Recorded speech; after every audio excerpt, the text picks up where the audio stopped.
What's your favorite? What was your favorite moment or memory of that trip? Yeah, I think it definitely played a big role in the camaraderie that was built with our team.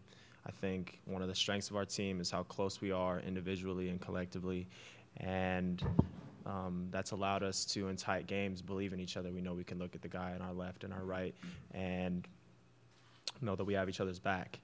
But for the trip for me, I'm a half Korean, so the fact that I was able to go there for the first time was very special. Personally, my mother and brother were able to be there, and that was really special for all of us. And just being able to play the games, it was really the first few weeks I was able to be with the team since I came over. So just the fact that I was able to get some run with these guys was great, and it's definitely been very beneficial in our progress early in the season to now. On the left side, third row. For Max and for Evan, Coach was talking yesterday about how Irvine's always kind of in the shadow of USC, UCLA down there. Does this kind of week feel like a chance for you guys to break out of that shadow? Yeah, we definitely have the opportunity to do that, and kind of done that up to this point. But at the same time, we're not getting too caught up about UCLA and USC. Just want to focus on what UC Irvine can do, and we got a chance to go to the Sweet 16, which a lot of people didn't expect. But we had big goals set out in mind, since training camp. So we're definitely excited for the opportunity. Yeah, just like he said, we're not focused on USC, UCLA. Focused on Oregon. That's our next game, and we're focused on where we're at right now, where we're trying to be. So. Go in the front, right back on the third row. Robert, how difficult of a turnaround is it for you guys to flip the switch to Oregon and learn about their length and their athletic ability? Is it really difficult for you guys to scout in that 24-hour period? Yes and no. And that's the good thing about a college season is you have to do that game to game. And we've had tournament experience where we've had completely different teams that we've had to scout and play back-to-backs or with the 24-hour window. But we maintain the same level of preparation for every game throughout the season, and we're not going to change now. But Oregon is obviously a very good team. We know that they're doing a heck of a job defensively, made it really tough on teams, held teams to very low scores. So we know we're going to have to execute and play as good of a game, if not the best game we played all year to beat them. But we believe that we can, and we're going to prepare all the rest of the day and all tomorrow to get ready for that. Go left again, but 6 rows back. Josh Dubow, Associated Press. Max, the last few years, you've had a bunch of different teams go from lower seeds to the Final Four. The Loyola last year being the latest. Do you guys sort of look at that and say, why not us? That you guys have the ingredients to make that kind of run? Obviously that would be amazing, but we're just focused on this next game. And if we can make a deep run, obviously that is a goal, and that's something everybody, in the program and on the staff and on the team would love to do. But like I said before, we're just focused on this next 40 minutes and just taking it one game at a time, one possession at a time, and see what we could do. Right side, fourth row. Alan Johnstone, Scoop Duck. Is there a team that you've played this year that has a lot of similarities to Oregon? Anything that you've used to prepare yourself for this game? I would say, the coaches have been saying a little bit like a team in our league, Cal Poly. Obviously, Cal Poly is not as skilled as Oregon is at all, but they kind of play the same matchup zone. That's similar to what we'll face tomorrow. So we've been kind of looking at film at that and just expecting, switching defenses and focusing on what we do on offense to execute. Left side, third row. Elston, interested in your scouting report on Oregon, what you've seen from the Ducks on the last 24 hours you guys have scouted them. Not much so far. They're a long athletic team, so we just got to play smart, play discipline on offense. That's pretty much so far. We just looked at that, their athleticism and their ball pressure. Left side, fifth row. Evan and Max, your defense is second in the country in two-point field goal percentage. Why is your defense so successful? What do you guys do well to accomplish that? You want that? Yeah. All right. I just feel like we definitely come up with good game plans, our coaching staff. I feel like we just have, a lot of good guards on the team, a lot of good bigs, and we're able to play well together. And like I said, we're the guys that we have are able to, just make the game plan that the coaches have, able to just make it come together. So, left side, front row. And then Max, how many text messages did you get yesterday? And how cool is part of this experience is just you guys don't get a lot of attention. You don't get a chance to face us a whole lot. How much do you appreciate, or how much do you enjoy just being a chance to talk and kind of sell yourself in the program? It definitely still feels somewhat surreal. I haven't really even gotten to respond to all the text yet. And all the media attention is definitely really cool. Something that I guess we all, would have dreamed of. And just dreaming of playing in the NCAA tournament, but to be able to get a win and put ourselves in position to get another one and potentially go to Sweet 16 is pretty cool. And definitely putting on, for the school, for our families, and for all our families and friends back home. So definitely pretty cool, and we're going to see how long we can keep playing. third row. This is for any of the guys. Several of you guys can answer this. So much is made of the Cinderella teams in this tournament every single year, and I guess UC Irvine can be looked at as this year's Cinderella. Do you guys feel like the Cinderella team, or do you feel differently about that?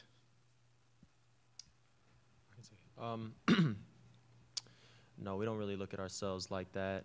Obviously, as a 13 seed, not many people projected us to win as maybe the 4 seed, but we believe in ourselves, and we looked at our matchup against Kansas State and believed we had a really good chance to win. And we look at the matchup against Oregon as another team that we're going to have to play very well, but we have a chance to win as well. And however the media wants to portray us, but we don't. We're a 31-5 team that's played against high-level competition all year, and we've had great road victories throughout the season, and we don't see ourselves that way, but we understand that might come with our seeding, but we look at ourselves as a high-level team that can compete with pretty much anybody, and that's why we're going to continue to show, hopefully, throughout the rest of the season.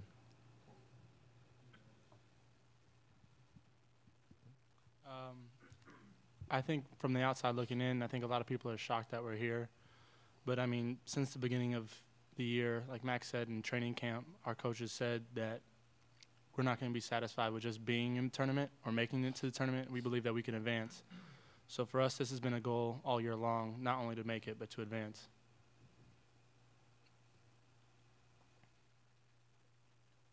Additional questions? No? Sounds like we're good. Thanks, fellas. Thank you. Appreciate Thank it. you very much.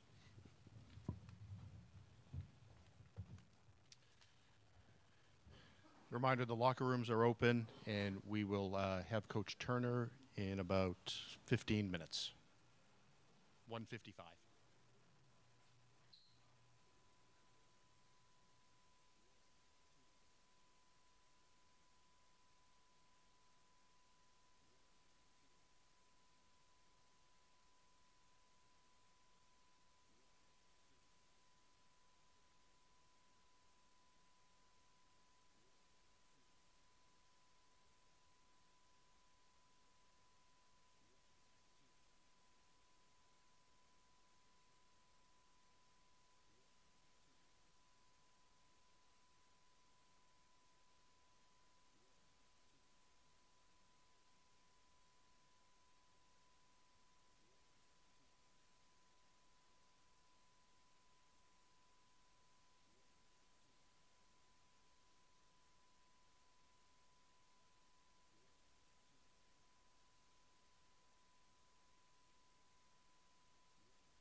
right, we'll welcome head coach Russell Turner to the dais. Just a reminder, no video in here, just still photography, and the locker rooms are open at this time. And your cell phones, if anybody, just check those for mute. That would be great. We'll open the floor for Coach for an opening statement, and then we'll open it up to questions. Well, thanks everybody for being here as an opening statement. Just want to say how proud I am of my team, how excited I am for the UC Irvine fans and alumni and community to be able to enjoy our team's success for another couple of days as part of this great event, the NCAA basketball tournament. Great. Front row on the left, just name and affiliation on the first time. Mark Wicker, Orange County Register. Oregon has been on a great defensive spree here the last 10 or 11 games when you look at the stats. And obviously you've played good defenses before. What's unique about this challenge for your offense, and is it a matter of, you know, if we just play our offense, you feel like if you play your offense you can still get your shots, or is you going to have to do something special? Yeah, I think we're going to have to play a special game to be effective. But we did that yesterday against a team that's actually a better ranked defense than Oregon's. And that takes nothing away from Oregon. Oregon is incredibly improved, and that's a credit to their players and their staff. They've got unusual length. You know, they've got size and length more like an NBA team than a typical college team. So the looks that they're able to give to teams are different, and I think they've figured that out as this season has gone along. They challenge, you know, each team they face in multiple different ways. They don't just challenge you with the way they play man-to-man. They adjust the zone. Sometimes they make one thing look like the other. They often surprise teams with traps. They remind me in many ways of playing Louisville in 2015. I thought that we were able to prepare in 2015 well for that game. We had longer to get ready.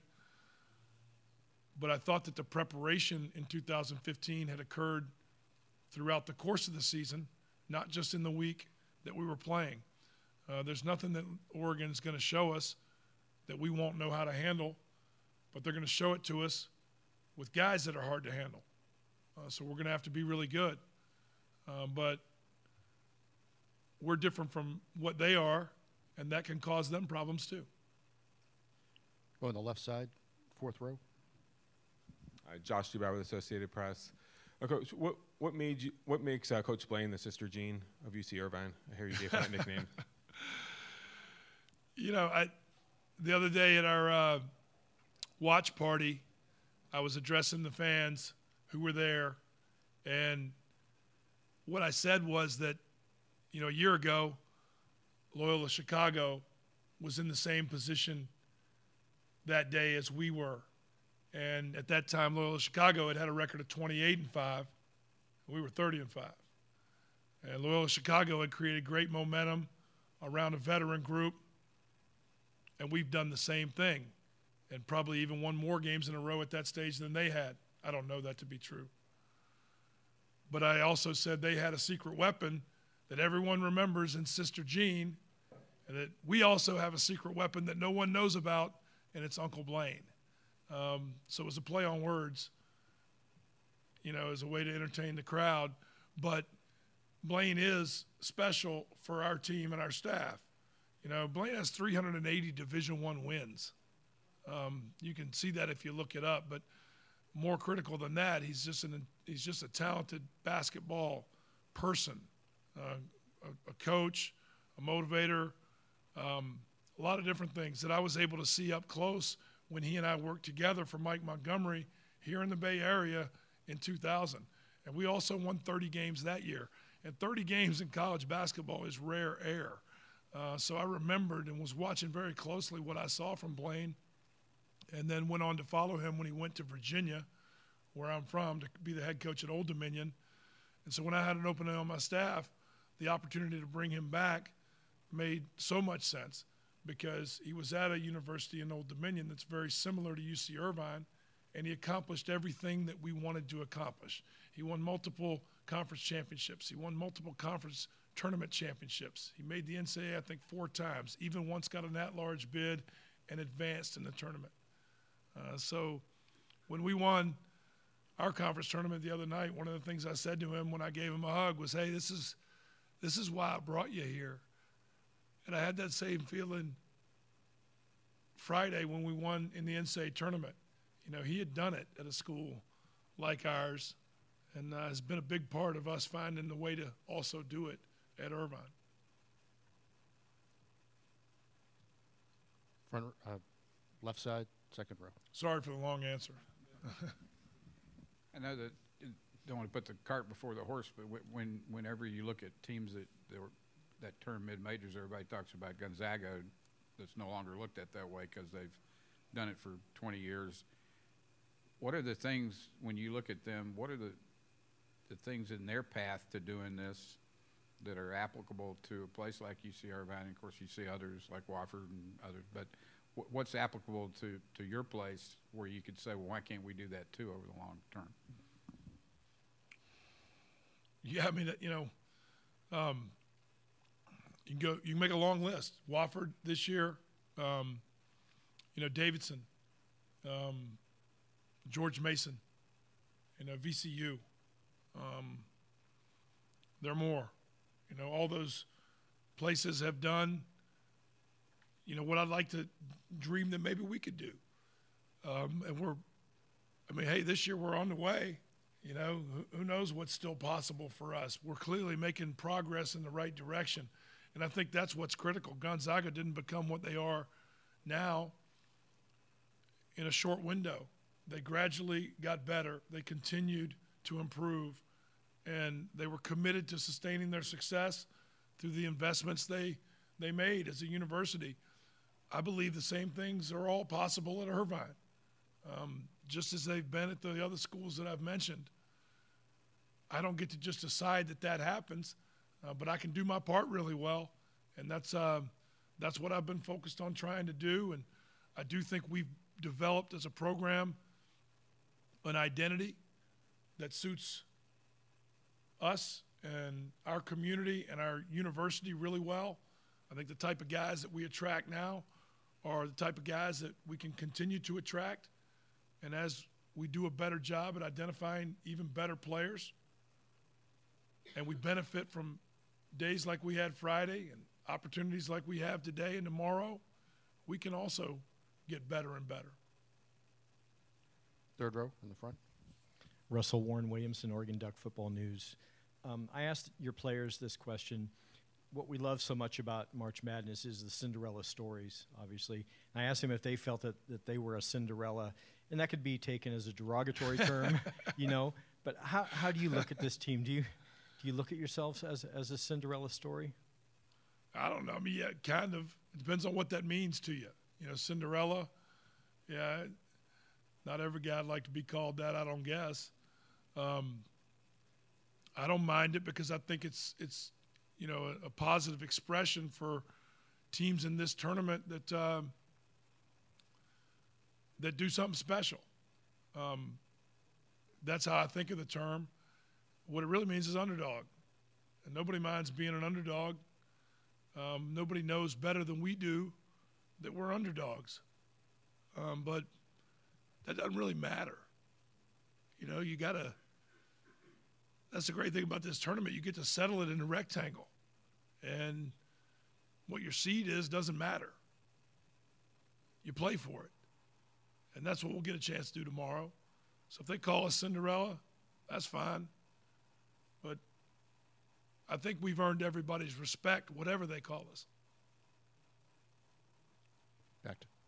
Back there. That was a long time ago, but you guys went to A&M and won. And the things that you learned about yourselves that night and what's translated into now, because that's a Power 5 team with a lot of good athletes on the road. Yeah, that was an important night for us to win that game. As you said, it's a Power 5 opponent with outstanding athleticism, you know, that really tried to challenge us, and we withstood that challenge. It was a shock to us early in that game. They got off to a big lead, you know, because it was hard for us to adjust to their size, strength, length combination, but we were able to adjust and stay in the game and figure out ways to execute the things that we thought we would be able to execute in that matchup. And then we got lucky in the end. Tossed one in with 6 seconds left to go up by one and withstood the last 6 seconds to win. But knowing, even if had we not won, I think our team would have emerged from that day knowing that we can play with anybody. That's what we truly believe. That doesn't mean we can play successfully on every possession against anybody, but we think we can figure out a way to have a chance in any matchup based on the experiences we've had together and the depth and talent of this roster and the combination of skills our guys have. Go, back left, about 6 rows. Hayden Herrera, NBC 16 in Eugene. You mentioned the length Oregon has, but at the point guard spot, Peyton Pritchard, he's shown his ability to take over a game. What kind of threat does he pose to your team tomorrow? Well, he's played outstanding, especially recently. And anybody who's watched Oregon knows that. You can look at his numbers. He's not only scored at a high level, but he's the one that gets easy shots for all of his teammates. And he's also an incredible game manager, I think, for them in the run that they've had. So he's an outstanding point guard, one that we fully respect. I think we got a great matchup for him. And Robert Cartwright, who's also a veteran. And it won't just be Robert's job to disrupt the rhythm that that he's had. We'll try to do that as a team. But we've been pretty good as a team. Our group has, when we focused on the other team's most critical players. So I think he's got his hands full with us, just like we do with him. Any additional questions? Sounds like we're good. Thanks, all Coach. Right. Thank you all.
Okay, we're ready for the Oregon student athletes, as Paul White and Kenny Wooten will be joining us today, and we'll open it up to questions. Reminder, no video, just still photography in here. The locker rooms are open now for about 40 minutes or so, and we'll open it up. Just put your hands. We have mic holders on either side. Just your name and affiliation on the first question. So we'll go front row to the left. Yeah, Jeff Miller from the LA Times. Paul, what this team turned around its season over the last few weeks here. What's been the key? What happened after that trip to LA, and just kind of what's happened since then? Well, one of the things that happened was after the USC game, Coach after the game just really emphasized having a positive attitude. I think throughout the USC game, we kind of lost some of our composure. And he told Francis Okoro that because of how positive he was throughout that entire game, he was going to start for the UCLA game. We started a big lineup. It was me, Peyton, Lou, Kenny, and Francis. And ever since then, I think that lineup has kind of, been a staple for this team right now. Well, not only that, but, it's also kind of encouraged people coming off the bench to, I believe, to have that same positive attitude, to have a certain kind of energy about them when they do get on the floor. And ever since Coach has kind of emphasized having a positive attitude and a positive energy, this team has kind of just gone in a new direction. And, ever since that LA trip, I think that we've been a more cohesive group, a more mature group, and, it's really, showing. On the right side, second row. This is for both Kenny and Paul. Warren Williamson, Oregon Duck Football News. Along that same line, Dana talked about that story on Thursday. He talked about his anger and maybe that being a defining moment. What do you guys remember about that moment specifically? Was there any anger amongst the team, and were you as maybe disappointed as Coach Altman was at that time? No, I don't think the team was angry at all. I think we all kind of bonded together at that time and realized that we really had to depend on each other, and we had to pick each other up because we weren't going to win games, doing the same thing. It's kind of the definition of insanity, so we realized that we had to change. We realized that we had to change and get ready for the rest of the season. I think UCLA was a big start for that, and then after that we just realized what we had to do to win. Yeah, I kind of remember that moment. I think it was some people that were kind of frustrated, not only just with each other, but I feel like people were kind of just frustrated with like the performance that they were just giving at that time. I know I was frustrated with myself, but Coach rewarded, I think, the right person at that moment. Francis, throughout that entire game, he was just in people's ears like, come on, guys. We got this. Let's stay together. And he's very aggressive in how he tells you. Like he'll grab your shoulder. He'll almost grab your face and kind of break it down to you. But I think in that moment, what I want to give credit to are the people that are coming off the bench. We've changed up the starting lineups a lot, and I think this team has done a great job of kind of maintaining their egos and putting it to the side, and just putting forth a positive energy for this team. On the left side, about 5 rows back. Mark Wicker from the Orange County Register. Kenny, how can you tell that you've intimidated someone after you block a shot in the next few trips when they come down? And Paul, when can you tell that Kenny's intimidated somebody? Oh, I don't intimidate people. I'll just play with you. Usually, I can usually tell when I made an impact on the defensive end is when like teams, they'll drive and be real aggressive, and then once I block a shot or two, they'll tend to like drive and try to like stop or kick it out or they'll like shoot a lot more threes. Like you'll see a lot more 3-point attempts, and that's when I realized that I'd done my job because it's a higher percentage shooting them outside than inside. I mean, I see it when just like what Kenny said. When teams start to kind of stop in their tracks, they start to give multiple head fakes. Also, when I think when Kenny, he kind of sometimes he lets you know, like when he blocks a shot, and that can kind of play into that mental mind game where it's not about being unsportsmanlike. It's just about celebrating that play at that time. And as a player with pride, it is one of the things that you just don't want to happen is to just have your shot blocked like that. So, it starts to kind of seep into people's minds. And, I think so far over this stretch of the games that we have won, he's done a great job of really planting that seed in people's heads. Additional questions? Go the front row again, to the left. The seedings of these two teams isn't vastly different, but the perception certainly is the two programs. Do you guys feel like you're about to play a Cinderella? No. We've heard the background of this team, that they haven't lost since January. No matter what conference you're in, no matter what division you're playing in, that's still pretty tough to do. I think they won 30-plus games this year. We've watched them. We watched some film on them. We watched them play some yesterday, and they're a very smart but fast team, and that's one of the things that we have to take into account. So, they got into this point for a reason, and for that, we for sure have to respect them. Definitely not a Cinderella, though. Additional questions? We'll go in the front, second row. You guys did this in the Pac-12 tournament in Vegas, but because you did back-to-back-to-back games, how difficult is it here to flip that switch to scout a team like UC Irvine and get prepared for that game tomorrow? I wouldn't. Well, I mean, it's kind of difficult, because you have to completely scout a whole different team that you never scouted before throughout the entire season, and being able to play. I mean, it's a blessing to be able to play right now, but it's kind of difficult being able to play games right after the next and have a whole different scout. It's just it's hard, but I mean, not too many people are playing, so I can't complain. Yeah, I think I told somebody this before. I think kind of in this setting, it's important to know the other players' tendencies, probably rather than so much their plays. So if we start to really study what they do out on the floor, which kind of carries over no matter in whatever play that they are running, I think that's something that we've done very well with. I think in Wisconsin, we really paid attention to their tendencies and what they did well, and probably some of the things that we could exploit.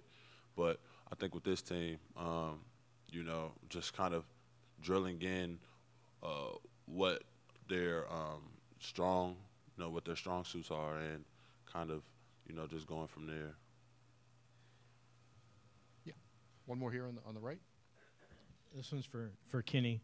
Jordan Bell had a lot of memes 2 years ago about his blocking shots. Have you seen the ones about you, and do you enjoy seeing the highlights on ESPN of you blocking shots? I mean, you were talked about a lot last night about your game against Wisconsin. Yeah, it's always great to turn on the TV and see them talking about you. So I enjoy that, and I did see I think it was like a hashtag like things Jordan Bell can block, and then I remember them talking about that, and I remember being like, that's what I wanted to be. I wanted to feel like that, and it's truly a blessing being able to see things like that going on for myself. All right.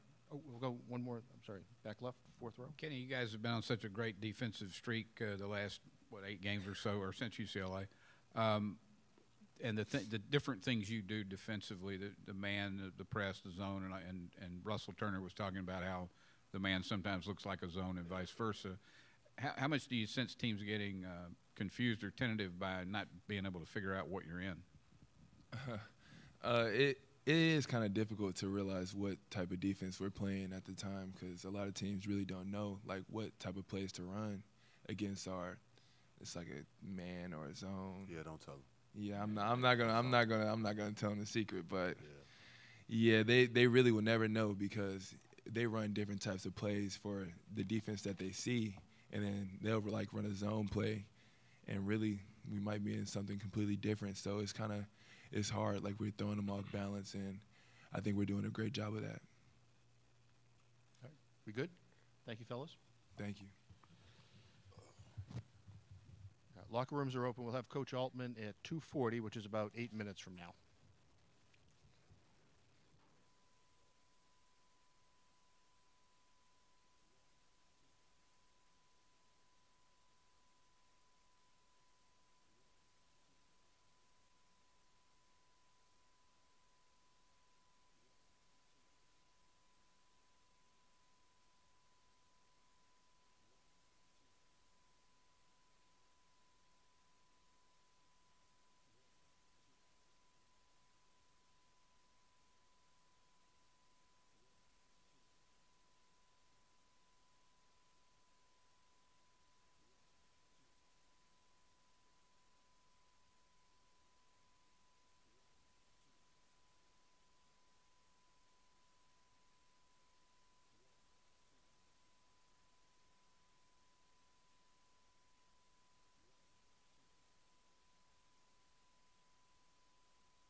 There's one up here. I thought that was one of the improved ones. No. All right, well, welcome Oregon coach Dana Altman to the dais.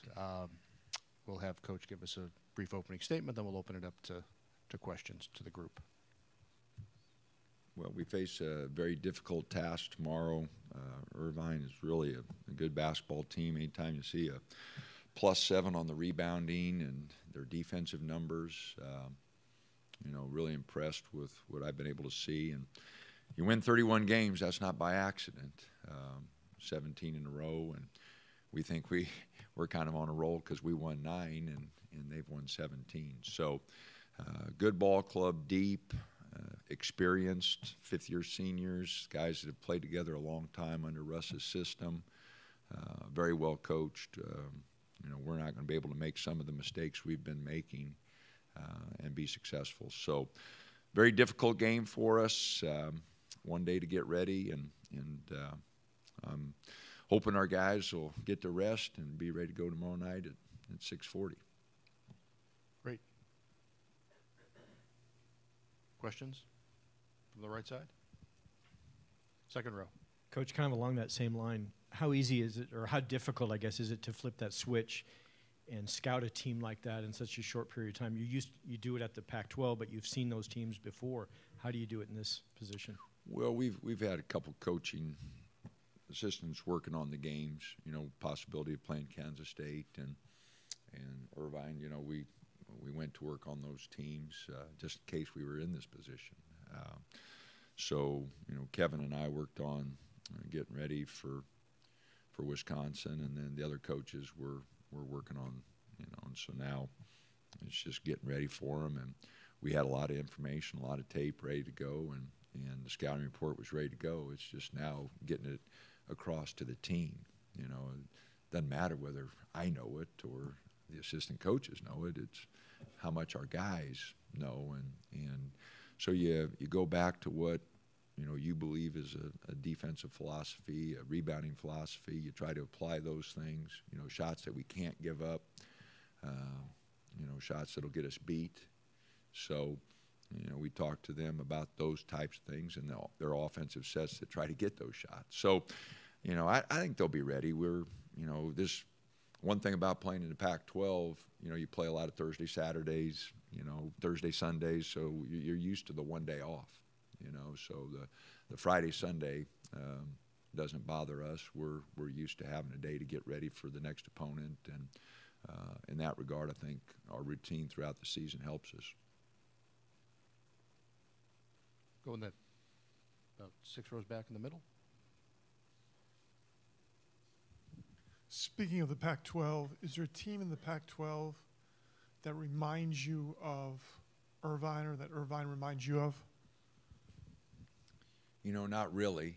You know, back a few years ago, Arizona, you know, used to play the big guys and really try to beat you up in the lane, and defensively, when you drove it, you know, everybody collapsed. So going back to some of those good Arizona teams, you know, I think that's a little bit of similarity. You know, they shoot the three well. They're a little slower paced than most teams in our league. But you know, I guess going back a few years, some of those Arizona teams that were big and physical, you know, the 4 guys they rotate inside, you know, they just, you know, they're physical. They try beating you up. That's how they're a +7 on the boards, you know, and why they don't give up anything in the paint. They're not afraid of foul trouble. They're not afraid to be aggressive. Additional questions? We'll come back in the front on the right. Dana, we were talking earlier about how fun this tournament is because of all the Cinderella stories, you know, the underdogs or the mid-majors. But this doesn't necessarily seem like a Cinderella team that you're going to be facing. As you said, it's a team that's won 31 games. Does it seem, I guess, I asked the guys, does it seem like a Cinderella matchup to you or to the team? You know, I haven't talked to the team about it, so I don't know how they feel about it, but I don't. You know, I look at their ball club, and you know, it reminds me of some of our good Creighton teams back when we were in the Valley. You know, we never thought of ourselves as Cinderellas or underdogs, and I'm sure they don't either. You know, so you know, they don't think of themselves as Cinderella, and I sure don't. Again, I haven't discussed it with the team, and so I have no idea what they're thinking. But as a coaching staff, we definitely don't. They're a big physical team. Kansas State, they're Big 12 co-champs, and if you watch the two teams, you didn't see any physical difference in the teams. It didn't look like Cinderella or Goliath, David and Goliath. It looked like two good basketball teams, and so their athleticism's good, their depth is good. Again, they're playing guys that are older, redshirted, So we've got 4 freshmen that we're trying to play, and so it's kind of a different makeup of our team compared to theirs. Theirs is an old physical team, and ours is kind of a young team that trying to figure things out yet. Go on the left. Hayden Herrera, NBC 16 Eugene. Coach, I know you're not on Twitter personally, but Jim Leavitt, Oregon's former defensive coordinator, had some well wishes for you yesterday. Called you a great friend. What does it mean to just, even though he's not connected to the university anymore, he still got that support from a fellow coach, maybe not in the same sport, but a fellow coach? Well, we probably should have talked to Jim about our defense earlier in the year, but no, he's a good friend. We've known each other for 30 years. Our relationship goes back to 89, 90 when he came to Kansas State. So I've known him for 30 years, and so that's the great thing. We even had some K-State people cheering for us last night. So I was there a long time ago. Went there in '86 and spent 7 years there. So 2 of my children were born in Manhattan. So a lot of good memories. But no, I appreciate everybody who's we've had a lot of people reach out. A lot of people know how frustrated we were throughout the year. It wasn't going quite as planned, but it is sure good to have everybody on our side now that we're playing a little bit better. Yeah, we'll go back. Yep, come up here. Second row, and then we'll go back a couple. Okay. Dana, you talked the other day about teams that shoot well behind the arc and running them off the line. This is a team, UC Irvine, that can shoot well from the 3. I think they got 3 guys that shoot pretty well. How do you defend that and still rim protect at the same time? Well, we're probably not going to ask Kenny to get out there too often, and we've had a little problem when teams have really spread us out. But we can't let Hazard get going. I mean, he's proven when he gets going, he's a handful, and their other 3-point shooters are consistent too. They actually have 5 guys that that we're kind of concerned about. So we're going to have to do a good job of locating those shooters. They're going to hit some, but we just can't give up uncontested ones. If they hit contested threes, that's just part of the game. And there's some nights where teams are throwing it in, and there's not a darn thing you can do about it. But we just can't give up easy ones or ones that they consistently get in their offense. So when you're watching film as a coach and you see a player getting a shot consistently and knocking that shot down, those are the ones you show your team and say, fellas, we can give up this one, but this one's going to hurt us. And hopefully in a day our guys understand that, and we don't give up too many of those looks. Anything additional? Looks like we're good. Thanks, All right. Coach.